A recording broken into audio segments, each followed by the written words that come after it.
વાવ થરાદના સુઈ ગામમાં દેવપુરાથી સુઈ ગામને જોડતી નવી બ્રાન્ચ કેનાલનું કામ લાંબા સમયથી અધૂરું છે.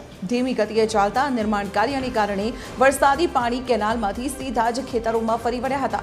આ ગંભીર બેદરકારીને કારણે ખેડૂતોના બાજરી અને જુવારના ઊભા પાકને ભારે નુકસાન પહોંચ્યું. આ સાથે ખેતરોમાં મોટા પ્રમાણમાં જમીનનું ધોવાણ પણ થઈ ગયું છે. મુશ્કેલીમાં મુકાયેલા રોષે ભરાયેલા ખેડૂતો હવે તંત્ર પાસે યુદ્ધના ધોરણે કેનાલનું કામ પૂરું કરવા અને નુકસાનીનું વળતર ચૂકવવાની માંગ કરી રહ્યા છે. આ કેનાલ છે થરાદ દેવપુરાથી સોઈ ગામ નવી બ્રાન્ચ કેનાલ બનાવી રહી છે.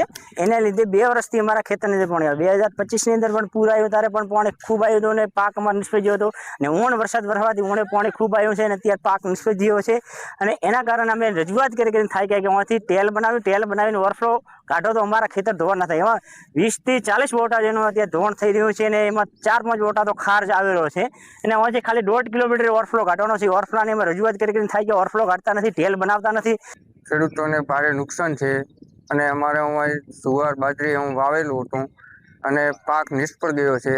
હાલમાં અમારે ત્યાં અહીં બધા માણસો હેરાન થઈ રહ્યા છે. અમારે શું કે સાઈટોમાં કોઈને પહોંચ્યા હોય, કોઈ રહેણા કરતું ત્યાં અને વારંવાર દેવપુર થરાદથી પાણી આવે છે કેનાલમાં. કોઈ ટેલ બનાવ્યો છે નહીં, તો તેમનું મને વળતર આપે સરકાર અને મને ઓવરફ્લો કાઢીને ખાલી 1500 મીટર જેવું 1600 મીટર જેવું છે ત્યાં મને ઓવરફ્લો મૂકી દે.